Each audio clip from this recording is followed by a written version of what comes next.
এক ভাইয়ের জিজ্ঞাসা, আল্লাহ কেন বিশ্বজগৎ সৃষ্টি করলেন? জবাব, অত্যন্ত গুরুত্বপূর্ণ প্রশ্ন।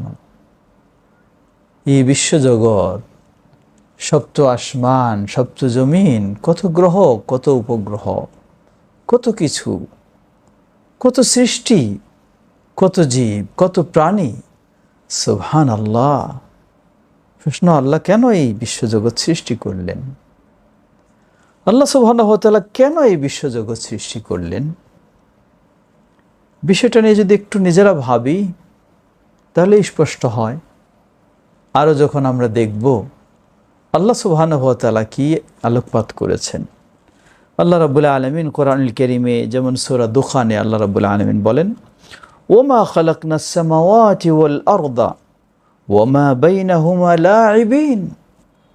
আসমান জমিন উভয়ে যা কিছু রয়েছে এগুলি খেলতামাশার জন্য আমি সৃষ্টি করি নাই। সুবহানাল্লাহ। মা খালাকনাহুমা ইল্লা বিল হক ওয়ালাকিন্না আকসারাহুম লা ইয়ালামুন। আমি সব কিছু সৃষ্টি করেছি বাস্তব হক বাস্তবায়নের জন্য, কিন্তু তাদের অধিকাংশই জানে না। আল্লাহ সুবহানাহু ওয়া তাআলা আবার বলেন, ওমা খালাকনাস সামাআ ওয়াল আরদা ওমা বাইনাহুমা বাতিলা। আসমান জমিন উভয়ের মাঝে যা কিছু রয়েছে সব বাতিলভাবে, অহেতুক অনর্থক আমি কখনো সৃষ্টি করিনি। আল্লাহ বলেন, ওয়া খালাকাল্লাহুস সামাওয়াতি ওয়াল আরদা বিল হাক্কি ওয়া লিতুজজা কুল্লু নাফসিন বিমা কাসাবাত ওয়া হুম লা ইউযলামুন।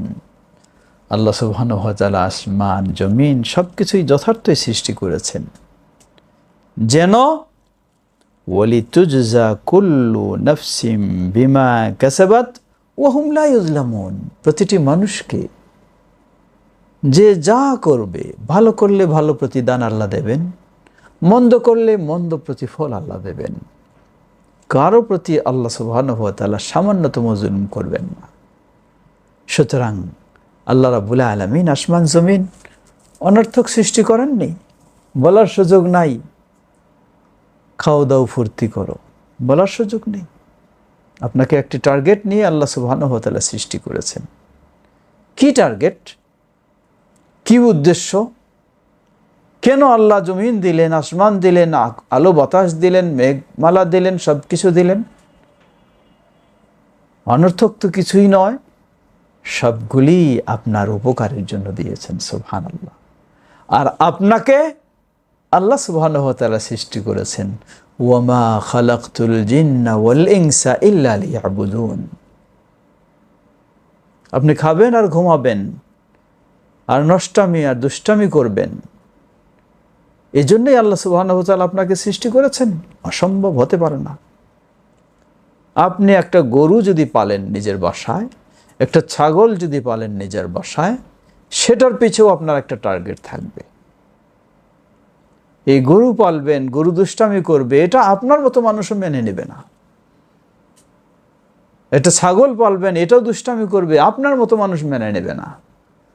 আল্লাহ সুবহানাহু ওয়া তাআলা আপনাকে খেলতামাশা করার জন্য পাঠান নাই। আল্লাহ সুবহানাহু ওয়া তাআলা আপনাকে অনর্থক সৃষ্টি করেননি। এর পিছনে লক্ষ্য উদ্দেশ্য রয়েছে। ওমা খালাকতুল জিন্না ওয়াল ইনসা ইল্লা লিয়াবুদুন। আপনি আল্লাহর দিন মেনে চলবেন, আল্লাহর কথা মেনে চলবেন, আল্লাহর বিধান মেনে চলবেন, আল্লাহর আনুগত্য করে চলবেন, আল্লাহর সীমারেখা মেনে চলবেন। আল্লাহ সুবহানাহু ওয়া তাআলার একত্ব, বরত্ব, মহত্বকে আপনি আল্লাহর জমিনে বাস্তবায়ন করবেন। এজন্যই আল্লাহ আপনাকে সৃষ্টি করেছেন। এই দলবাজি করার বা এই নষ্টামি করার, এই দুনিয়ার প্রতিহিংসা রাজনীতি করার, এসব কিছুর জন্য আল্লাহ সৃষ্টি করেননি আপনাকে। আল্লাহ আপনাকে সব কিছু জীব জানোয়ারের চেয়ে, সৃষ্টির চেয়ে বহু দিক থেকে আপনাকে শ্রেষ্ঠত্ব মর্যাদা দিয়েছেন।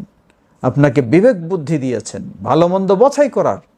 গরু ছাগলের মতো একে অপরের শুধু মারামারি করে দিন কাটাবেন, এই জন্য আল্লাহ আপনাকে সৃষ্টি করেননি, বিবেক বুদ্ধি দেননি।